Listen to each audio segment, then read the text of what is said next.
I guess we'll check this one out. Why not? Attention, American government. This is not a drill. I have a laptop playing Stalker 2, and I'm about to bring it to an American airport. I always hated you, America. It's only 37 years. New big budget titles typically don't run extraordinarily great at launch. I how you say new, and it's the last GTA game that was made. How is it we've only had one GTA game in the past decade? Everyone be talking about Brodie on games, but when is Brodie on laced weed?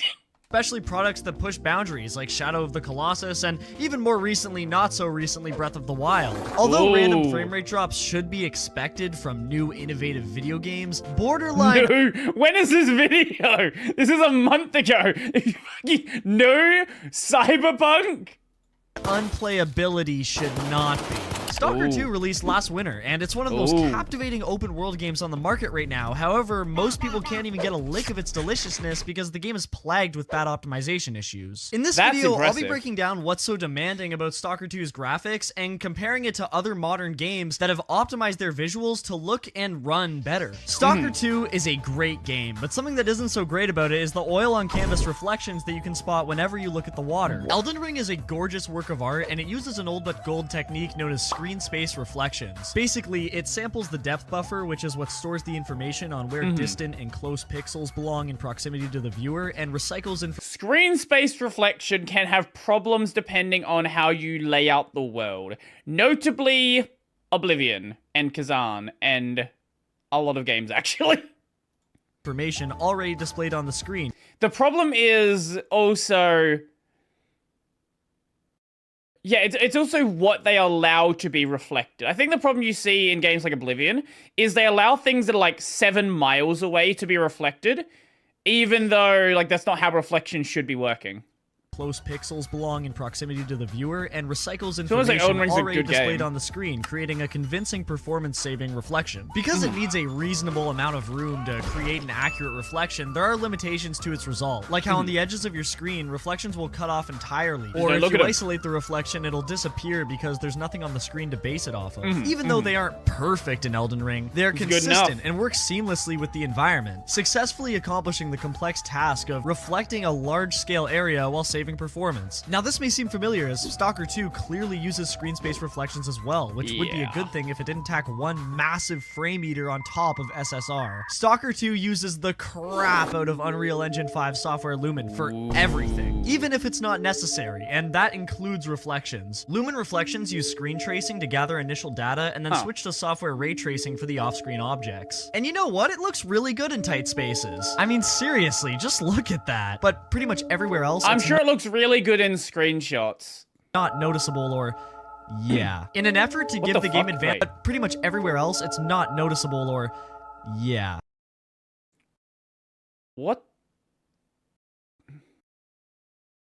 In an effort to give the game advanced reflections by using an in-engine version of ray tracing, it just makes reflections hard to look at and extremely expensive to run. The puddles expose Stalker 2's flawed reflections the most because the trees and grass that's being reflected always looks like it got bucket filled way too much and the person making the reflection didn't know how to use layers. Obviously, this is a complicated situation. If the developers used basic screen space reflections, they wouldn't be able to show all the complex stuff you'll see in passing, even if it looks kind of bad in its current state, but it would improve performance. Personally, I understand that everything in this game can't get a perfect reflection as it's an open world game with a day-night cycle, but there are some moments that I think would benefit from a little extra care. I was doing a campaign mission and saw this puddle in the distance that was clearly another Lumen reflection. It completely took me out of the experience and made me think about how this puddle would have been such a good ambient reflection had it been done right. Planar reflections aren't used much these days because they're very expensive on performance since you need to duplicate the scene twice for them to work, but you can use selective object rendering to choose what parts of the scene are duplicated. Unfortunately, when Lumen is enabled, you can't use planar reflections no matter how small, but you're not wrong, bring back source games. They could have used a parallax-corrected cube map here, and because of the dramatic HDR, you'd probably only need a white and gray skybox variant. Because in its current state, it and pretty much every other reflection in the game uses software Lumen, which not only looks terrible, but also takes exponentially more than it gives in terms of quality. You're half.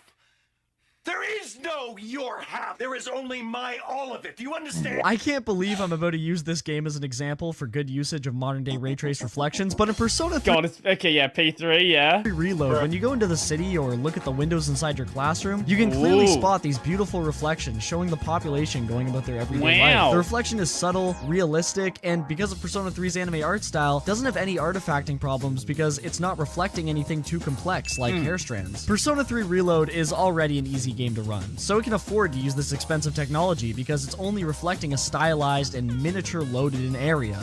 You just one end. What does Persona 3 have to do with Stalker 2? Even open world games are loaded in sections, and I think it would be beneficial if Stalker 2 used more expensive tech for the miniature loaded in areas and cheaper tech like base screen space reflections for the areas that are loaded in big chunks. With Stalker 2's lake reflections, for example, the big problem is that they're just so inconsistent. Constantly What the fuck? changing shape due to our bipolar friend screen. What the For example, the big problem is that they're just so inconsistent. Constantly changing shape due to our bipolar friend screen tracing. With Elden Ring, you never really notice the reflections fade away once you isolate them, but you definitely would if they turned into these fat black blobs when the object Yeah. they're bound to aren't on screen. Sometimes less is better, and Stalker 2 would certainly Yeah, this is the... See, like... this is the thing with Souls games, is... if you look at visual fidelity, like model quality, texture quality, Souls games have never looked amazing on that front. But... FromSoft knows how to bring art style together. They know how to use the limitations and make it look good. And this is what so many devs have completely fucking forgotten about. benefit from a little less in terms of its large-scale reflections, because it would also save a lot of performance, which we all know it definitely needs. Counter-Strike 2 is a modern game that does something very interesting to work around the limits of digital reflections. Valve takes advantage of this little technique known as parallax-corrected cube mapping. A cube map has 6 different textures that represent the environments. Stalker 2 went way too hard in the graphics. Stalk in the core to me is a realistic shooter. Okay. Surrounding an object. The cube rotates according to where the camera is angled, and it simulates a reflection. Geralt's sword in The Witcher 3 uses a cube map, which is why it still reflects the sky, even if you're inside of a house. A parallax-corrected cube map, which is what CS2 uses, adjusts itself according to where the player is positioned. One of the pros to using this technique is that the reflection doesn't cut off at the edges of your screen, and stays consistently sharp no matter where you're looking at them from. But because they're still cubes, it's obviously not going to be perfect. We can see the same effect used in Starfield, where Bethesda placed parallax-corrected cube maps on the metal and brass surfaces, which is why people aren't seen in the reflections, but they still look fine as hell, without any fading towards the edges like you'd usually see in a screen space reflection. Here's the thing. Do you actually care if your reflection appears on every single fucking object? Because I don't. I certainly fucking don't. Then you go back to Stalker 2's software ray-traced reflections and think, unfortunately, hardware ray tracing will come to Stalker 2 at a later date, which will undoubtedly look and run better for most people. But as for right now, outside of That's debatable. Maybe look better. Run! We'll see about that. Stalker 2's lighting is pretty heavy as well. Stalker 2 is a great game, and in some spots the lighting looks just like it would if you went outside, but a fat chance, you know what I'm saying? The graphics shine considerably well during rainy days, and the lighting for most of the game looks really good. But is it optimized well? As I've mentioned a few times in this video already, Software Lumen is the electrolyte Pepsi version of ray tracing. What the fuck is happening here? Times in this video already. Software Lumen is the electrolyte Pepsi version of ray tracing, and it comes with a boatload of visual stinkers. Visually, the built-in HDR is straight up cooked. At night, you can cheese gunfights by just entering a building and shooting out of a window because the world outside will light up like it's a cloudy morning. During the daytime, the HDR looks great, but even then, it's definitely over the top and not in a stylized Red Dead Redemption 2 kind of way. The interiors are the complete opposite issue, where they're unreasonably dark. I don't know why I have a flashlight on inside at 4 in the afternoon while I'm trying to order at Wendy's, but the zone's the zone, I guess. This is, again, an example of Stalker 2 relying on Lumen opposed to classic 3D graphics techniques that can both improve the game's look and save a family of frames in the process, aka baked lighting. Baked lighting essentially means that the lighting is pre-calculated and is stored as a texture called a light map. Baked lighting is used for static areas that don't change, so that there isn't the performance hit of having a constantly ready-to-move dynamic light. Most open-world games feature a blend of dynamic and baked lighting to fit each scene. For example, in Grand Theft Auto 5, there are baked lights in Michael's house during the daytime that make it more vibrant by the windows. In The Last of Us Part 1 and 2, you'll notice that the most performance-heavy parts of the game are scenes that take place in the sun, and that's because it uses uses a singular dynamic sun spotlight, but during overcast sections, the developers disable the sun completely and use baked lighting instead. It's important to note that for the lanterns and floodlights, Naughty Dog used dynamic lighting so that the player could cast an accurate shadow when moving around them. But because they're used in small hand-picked sections, it provides excellent graphical detail while not drastically hurting performance. In Stalker 2, a lot of sections are underground or inside of buildings, so I don't know why perfect areas for baked lighting. The team holds off on trying to artistically build their environments, which would majorly benefit the art direction, instead of just letting Lumen do everything. Utilizing baked lights in the interiors would only benefit the game, as like I said, and what the fuck is this? Letting Lumen do everything. Look at this. It is the middle of the day. The door is wide open. Oh, we want the lighting to look more realistic. Have you ever opened a door?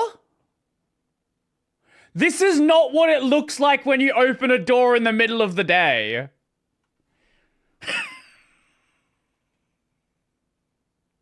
Would only benefit the game, as like I said, in its current state, everything is so dark, and that's because Lumen has no sense of what to overshade and what to flashbang. Death Stranding 2 and Starfield are both games that have borderline photorealistic dynamic lighting, and the most amazing part is that there is no ray tracing whatsoever at play. Of course, the lack of ray tracing shows when it comes to dense areas that I don't care.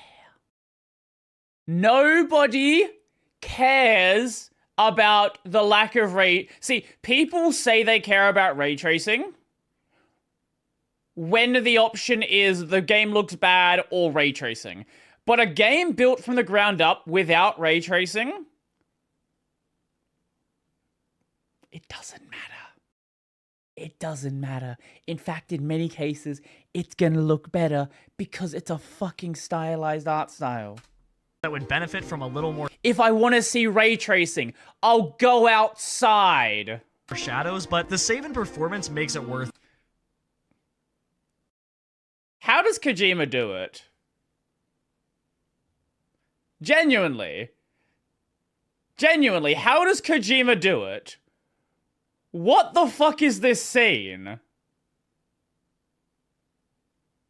You have all of these games using ray tracing and other bullshit, and then Death Stranding comes along, and you look at it like, wow, this is the most realistic looking game I've ever seen. And it doesn't use the tech that's supposed to make it look more realistic.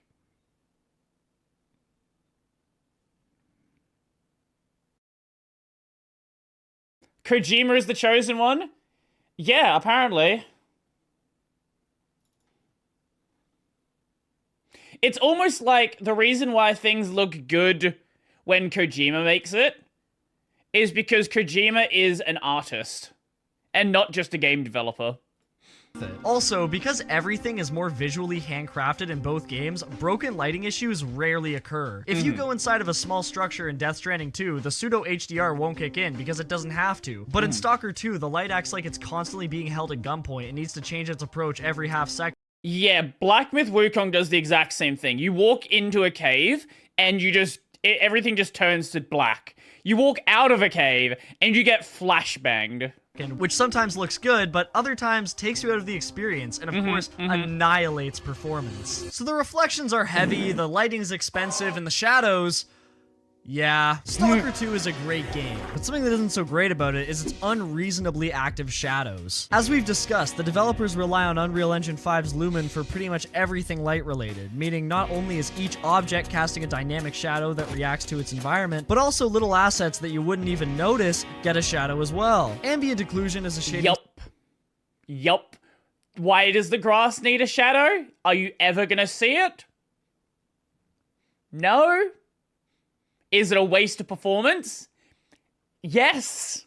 Technique that simulates how indirect light affects the edges of objects, which if used correctly can save performance and add depth to a scene. I've talked about it before, but The Last of Us Part 1 and 2 use textured ambient occlusion everywhere to give each scene more depth, even if it's not completely realistic. Stalker 2's ambient occlusion is done entirely with Lumen. The Dead Space remake from 2023 used ray tracing for its ambient occlusion, but that's because ray tracing's sole purpose in that game was for its ambient occlusion. It was used to ground objects and make them more realistic upon contact with other ones. scenes, but everything else in the game was done without the use of ray tracing. And look at how stunning the lighting in this game is. It's all dynamic too. A lot of Stalker 2 is dark, and from a perspective of art direction and saving on performance, more variety in how the shadows are generated would be a huge plus to the experience. So wait a minute, how the hell even are shadows generated in this game? Because even when you crank the settings to Xbox One levels of crud, shadows are still cast from objects a bajillion miles away. What do you think, Unreal Engine 5, man? Kill me! Jesus Christ! To understand Stalker 2's shadows, we first need to understand Nanite. Nanite is a new technology developed for Unreal Engine 5 games where the digital environment is broken down. I remember when I first heard about Nanite, I was like, wow, this is so cool. This is so exciting. Lumen? Oh, wow, that's super cool. It's not super cool anymore. Clusters of triangles, and they adjust accordingly to where the player is positioned, in theory saving performance. This is an amazing tech for making movies. UE5 is an amazing thing for making movies. Games are, well, yeah, we'll see about that. While delivering extraordinary amounts of detail without the cost of bad image quality, since it's all virtualized geometry, making millions of polygons possible without the cost of performance. You know what? I think that might be part of the problem. I actually think that might be part of the problem with UE5. Yeah, Unreal Engine is used in VFX. Yeah, the Marvel movies use Unreal Engine. I think that is actually part of the problem. Unreal Engine at this point is not a game engine. It is a VFX engine. And games are one of the things that it does VFX for. It is no longer specialized for games, and it's starting to show. Now, some games handle UE5 better, don't get me wrong. And there are bad UE4 games, like Lost Solarcide. But if it is a consistent UE5 problem, maybe it's a problem with the engine. If everybody suffers from the exact same problem, maybe it's not just a developer problem, it's an engine problem. Virtual shadow maps were specifically designed with Nanite in mind. It's in the name, a virtual shadow map for virtual Nanite geometry. Return to source. Half-Life Alyx is one of the greatest looking games of all time, and it's a fucking VR game. People don't appreciate how insanely good Half-Life Alyx looks because it's a VR game. That game just shows off how fucking insane that engine is. And how fucking insane Valve is when they actually decide to make a game. And that's what Stalker 2 uses for its shadows. The thing is, in an open world video game, not everything is going to be compatible with Nanite. Foliage, for example, infamously tanks performance with virtualized shadow maps like grass and trees. Wait. Now imagine how heavy it is when a virtualized shadow map needs to make a shadow for something super far away that's not compatible with Nanite. It's going to cause a lot of problems. So as we can see, the developers relied heavily on Lumen for Stalker 2's graphics, and while they do look good, if played at a resolution of 1440p or above at least, oh yeah, I should probably talk about that. A lot of video games use different kinds of anti-aliasing measures to remove the jagged edges on objects, and as graphics evolve, new techniques need to be utilized to avoid flickering and pixelation issues, even if your game does look sharper without it. Death Stranding 2 uses a creative blend of MSAA and FSR upscaling. MSAA is a very demanding anti-aliasing measure because, like its name, multi-sample anti-aliasing, it uses multiple samples of each pixel on your screen to create a smooth image, but it pays off with incredible image quality. With this expensive technique in FSR, Death Stranding 2 is a super sharp look that doesn't appear blurred whatsoever. That said, these are 1080p clips of my gameplay, so it probably won't look that good over YouTube. Just take my word for it. Stalker 2 uses TAA, temporal anti-aliasing. TAA. Aliasing uses previous frames to determine what a smooth frame should look like. It's easy on performance, but because it's not as and it comes with ghosting. We love ghosting. Smart as MSAA, a lot of detail gets lost in translation. Specifically in Stalker 2, it's a problem because a major part of the game is avoiding these things called anomalies, which blend into the environment. But because the screen is extremely blurred from the anti-aliasing when there's motion going on, you can't even see the anomalies because they become invisible the second you start moving. It could be motion going on. Wait, what? The environment. But because the screen is extremely blurred from the anti-aliasing when there's motion going on. Is there supposed to be something there? You can't even see the anomalies because they become invisible the second you start moving. It could be argued that the ghosting in Stalker 2 is a side effect of TAA, but some believe it's I wouldn't say it could be argued. the software lumen that's causing the problem. I honestly could not tell you what it is, but I can tell you what I think it is because Silent Hill 2 Remake has the exact same issue, so I would put my bets on TAA. Okay, I know I've said this a lot, but software lumen adds another problem to this game, which is the waiting. Oh my! Don't you love opening a game and compiling shaders? That's my favorite part of gameplay now. I love it. It's so cool. Software Lumen does everything in real time, but it also takes ages to start, which is why shaders need to load every single time you boot up Stalker 2. I have no problem with games that need to compile shaders. I think a lot of people scream this narrative that modern games always take forever to boot up because devs lazy, but obviously a 70+ gigabyte title isn't going to be as instant to load as a 1 gigabyte GameCube disc. Games that need to compile shaders for the first time booting up is normal and won't be going anywhere, but every single time, that's just ridiculous. And I want people to know that I'm aware the dev team were obviously under a lot of pressure and put their hearts and souls into this game. That's why I keep saying that the game itself is amazing. That's why I'm so frustrated at how poorly it runs, because I really enjoy the core experience behind the performance issues. It's just Stalker 2 at the end of the day is a game that confidently asks for 80 of your Canadian dollars. And for that price, What is that in a real currency? What is Stalker 2? Stalker 2.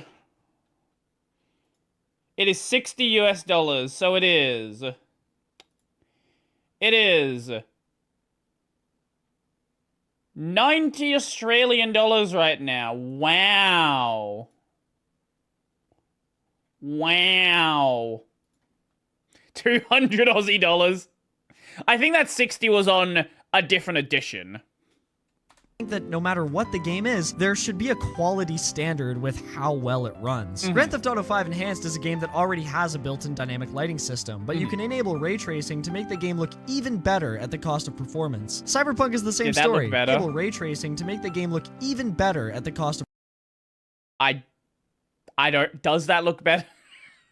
Performance. Cyberpunk is the same story. Ray tracing should be used to enhance games, not to have games built around it, at least yet, because as we can see, most people don't have the funds to spend on a computer. I would say ever. You don't.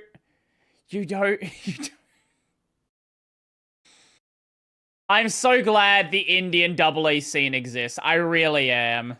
That meaty. Aside from GPU-related problems, the villages in Stalker 2 absolutely annihilate your CPU and cause dramatic frame rate drops if you don't have a really high-end processor. This is to be somewhat expected when entering a town in a video game. When Red Dead 2's PC port came out, Valentine and a lot of the other settlements were brutal on CPU usage, but that was patched. My favorite thing when I see a mod video showing off graphics mods is they will always show it in the rain. Right, you know, let's just see this, okay? NFS Most Wanted graphics mod. Let's see if it's raining.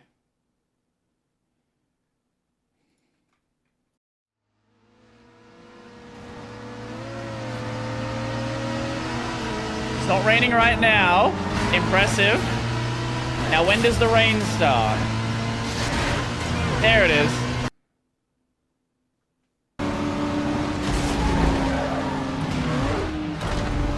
You know the graphics are good because the roads are wet. That's the most important thing. How would you know the graphics are good if the road's not shiny?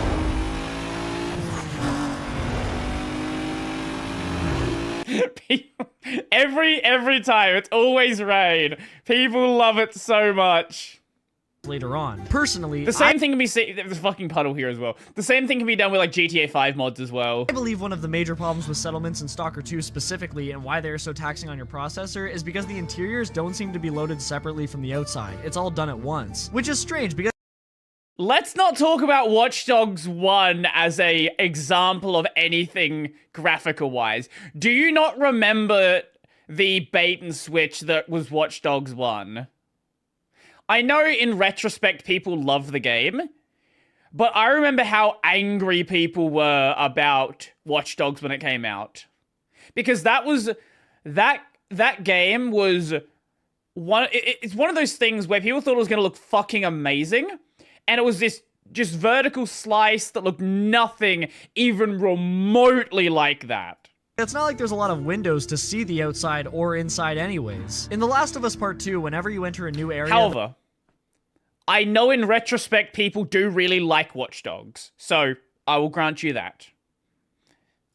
The previous one will lose some assets before eventually disappearing, and I noticed this when I turned around to see the building I was just looting gone from eventually disappearing, and I noticed this when I turned around. Okay, that shouldn't happen. If you're gonna remove items, if you're gonna color items, don't do it when the player can still see them. Put a fucking barrier here or something. A new area, the previous one will lose some assets before eventually disappearing, and I noticed this when I turned around to see the building I was just looting gone from existence. Obviously, you should try to hide this, and usually The Last of Us hides loading screens really well by playing a slow but necessary cutscene instead. Or you do it the way modern games do, which is you put a cave that you crawl through. Like Ryza does this, where like you just crawl through a little gap. You have Final Fantasy 16 has this thing where you shimmy through like a cliff, and that's the loading screen. Or you use a elevator, or like whatever makes sense in the context. Wukong did it, I remember it there. Yeah, Wukong did it as well, yeah. What if when you opened doors in Stalker 2, the camera panned to the main character's hand opening the door and then looked up to see the interior? That would give the engine about 2 seconds to load the outside or inside, which I think would be a balanced way to save performance and maintain immersion. But I do... No, Dark Souls didn't invent it, but it definitely used it a fucking lot. It was really common in Dark Souls, but like they certainly didn't invent it. I understand that exteriors take way longer to load, so maybe they could even just do that for interiors to save performance when wandering the streets. Despite all the issues that this game has, I still fully recommend it to anybody who enjoys a good open world. Oh my god! How do you build your game with Lumen? You see this as the result, and you're like, ah yes, realistic lighting. This is what it looks like. You know what? This is how realistic the lighting is. You know what? Maybe they're onto something. Maybe they're onto something. I don't know, man.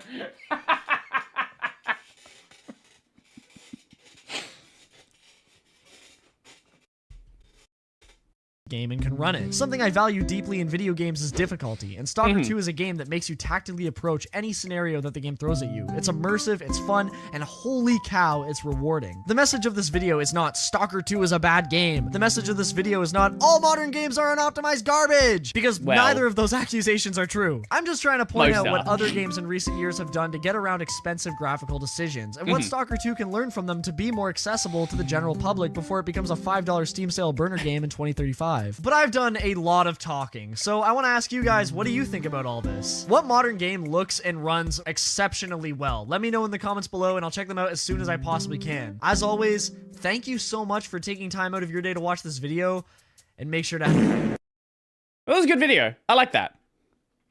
I very much enjoyed that. I do enjoy watching the game engine videos from time to time. I know some people get sick of them after a while, but that's why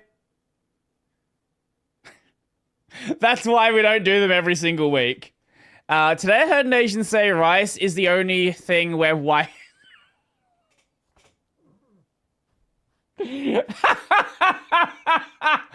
Okay. Stalker 1 graphics.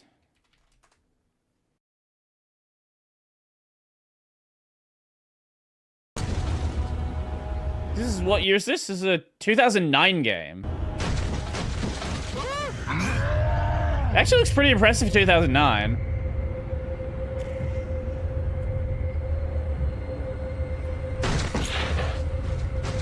Especially that gun model.